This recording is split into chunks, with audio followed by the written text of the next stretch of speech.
I'm Alex Traiman, and you're watching Jerusalem Minute, where we take you through the most important stories facing Jerusalem, Israel, and the Jewish people.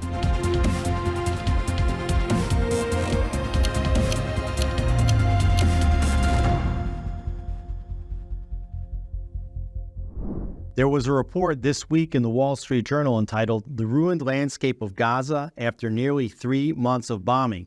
The destruction of homes, schools, and other buildings resembles some of the most devastating campaigns in modern history." Since October 7th, Israel launched a very aggressive air, sea, and land campaign inside the Gaza Strip. According to the reports, maybe as many as 70% of the homes inside the Gaza Strip have been destroyed. You have more than 1 million displaced Gazans now from the north dwelling in the south, and we have to see what kind of solutions there will be. This is what the report in the Wall Street Journal had to say. The war in the Gaza Strip is generating destruction comparable in scale to the most devastating urban warfare in the modern record. By mid-December, Israel had dropped 29,000 bombs, munitions, and shells on the Strip. Nearly 70% of Gaza's 439,000 homes and about half of its buildings have been damaged or destroyed. The report adds that some 85% of the Strip's 2.2 million people have fled their homes and are confined by Israeli evacuation orders to less than 1/3 of the Strip, according to the United Nations. And what this means is that even when the fighting stops, there aren't homes for most of the Gazan residents to return to. Pictures and videos of the Gaza Strip show utter devastation. Israel has carried out a punitive measure in Gaza unlike any that the IDF has ever leveled in any place at any time previously.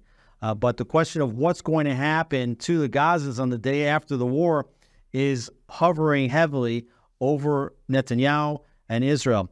And there's a report that former British Prime Minister Tony Blair met secretly with Netanyahu and Benny Gantz last week in Jerusalem and discussed a potential role for himself as a possible envoy to deal with the question of Gazan refugees and whether or not Gazan refugees could be resettled elsewhere. Meanwhile, Gaza maintains a 7-mile border with Egypt. That border's been locked, with Egypt saying that no Gazans may enter into Egypt.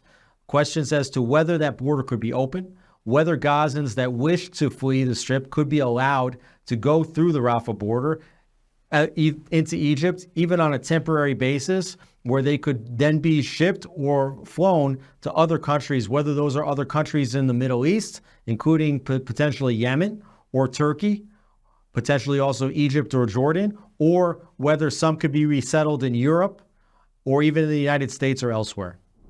In related news, Israeli Finance Minister Betzalel Smotrich, the leader of the religious Zionist party in Israel, has called for the return of Jewish settlements to the Gaza Strip.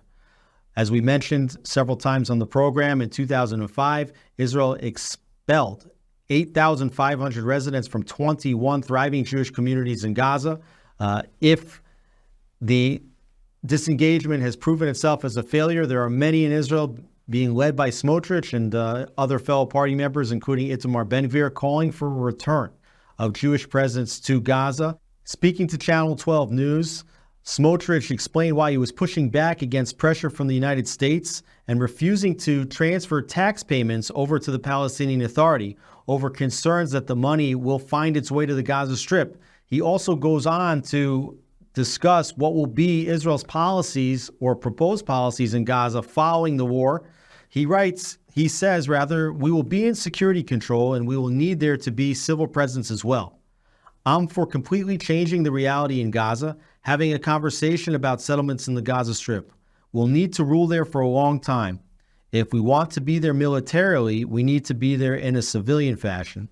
He also said in an interview this week with Army Radio that we need to encourage immigration from there. If there are 100,000 to 200,000 Arabs in the Strip and not 2 million, the whole conversation about the day after would be completely different. They want to leave. They have been living in a ghetto for 75 years and are in need. Now, these are obviously very unpopular statements outside of Israel. Popular in Israel, but outside in the international community, people don't want to hear that there are Israelis calling for Jewish resettlement inside the Gaza Strip. But you do have a situation now where the disengagement proved itself to be a failure on the one hand. And on the other hand, you have a situation in Gaza in which the entire strip needs to be rebuilt, where it's not safe even or healthy for Gazans to remain in the strip because they simply don't have any more homes. A massive reconstruction process is going to have to take place inside Gaza after this war is over, whenever that will be. That could be weeks, that could be months, that could even potentially be years. And we don't know what the rebuilding process is going to look like.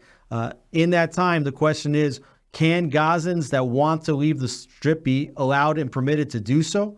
And in a future Gaza Strip, should Jewish residents move back into the strip? Because when civilians are in the strip or in Palestinian areas, that gives legitimacy to a military presence in those areas in order to protect those civilians.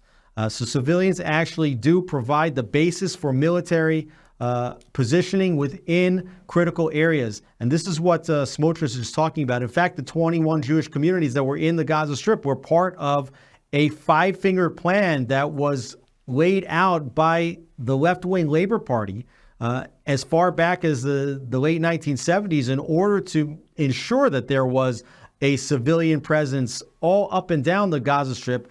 That's what enabled the military to be there. And it wasn't until 2005 in which Israel decided to try another formula, which was disengagement, essentially land for peace, which provided the pilot project for an independent Palestinian entity. There are many in Israel which understand that this disengagement was a failure, and now is the time to turn back the mistake and to reestablish Jewish presence inside the Gaza Strip.